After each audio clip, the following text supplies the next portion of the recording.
So, dito sa aking growing house, no, kasi iba-iba yung edad, no, ranging from 9 weeks to 8 weeks. Iba-iba yung pagkain na binibigay ko dito, no. So, free choice ito. Dito sa kabilang side, Integra 2000 ito.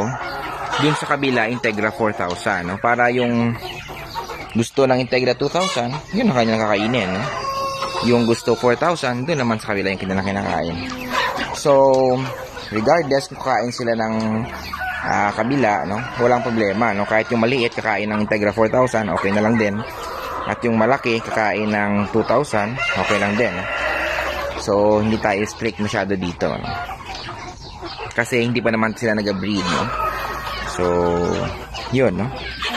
Ito kadalasan ang problem, no. Wala na silang feathers kasi masikip masyado sa kanilang previous na lalagyan. Though yung dalawa dyan na naked neck ay wala talagang balahibo, no? Na madami. Yan yung kanilang likod. So bare talaga yan. So yung problem ko dito, yung iba ayaw kumain, no? Natatakot sa iba, no? Gaya nito, no? Yung iba dito, pinalabas ko lang bago lang dahil nagtatago, no? So ngayon kumakain na sila, yung mga maliliit. Ayan. So pag ganito na iba-iba edad, hindi ito advisable, no? Ginagawa ko lang to kasi andito ako sa farm. So kaya ko namang solusyonan kahit papano kung may problema. So kaya minomonitor ko sila, no? Usually alas 9 pa ako lumalabas ng bahay, pero ngayon napa-early ako kasi kailangan i-monitor yung kanilang pagkain, kung okay ba sila o hindi, may nagkakasakit ba, no? Para makapagbigay tayo ng antibiotics. Pero ngayon nagpo-probiotics pa ako dito, naka-CHC to sila. Okay, so kulang pa yung inuman, no? Parang dalawa pa lang yung nandyan. Dapat gusto ko dito 6 hanggang 8. So we will see kung ano mangyayari mamaya, no?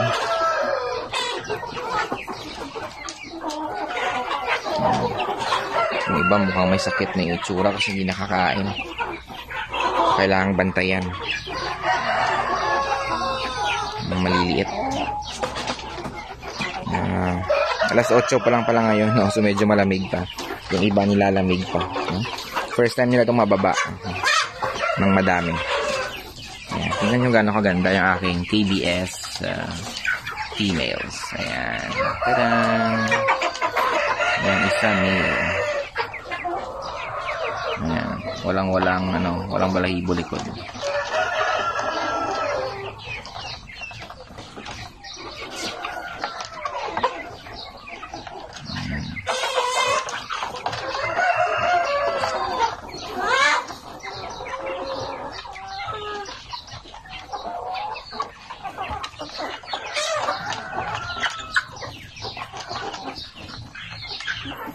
Actually, ang pinaalat ko dito ay 6 kilos, no? Pero nung gisolve ko, 6,000 divided by 210, ang labas niya parang 28 grams lang. So, very unacceptable, no? So, i-increase ko to probably mamaya to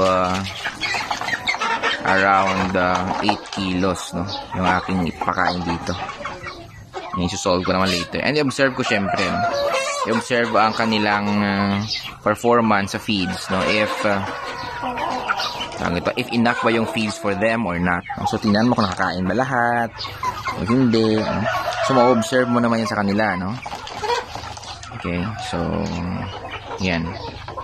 Like today, meron pa mga hindi nakakain dito, yung mga maliliit. No? Parang iakyat ko na siguro yung iba na to. If hindi sila maka-cope, papaakyat natin itong iba. No?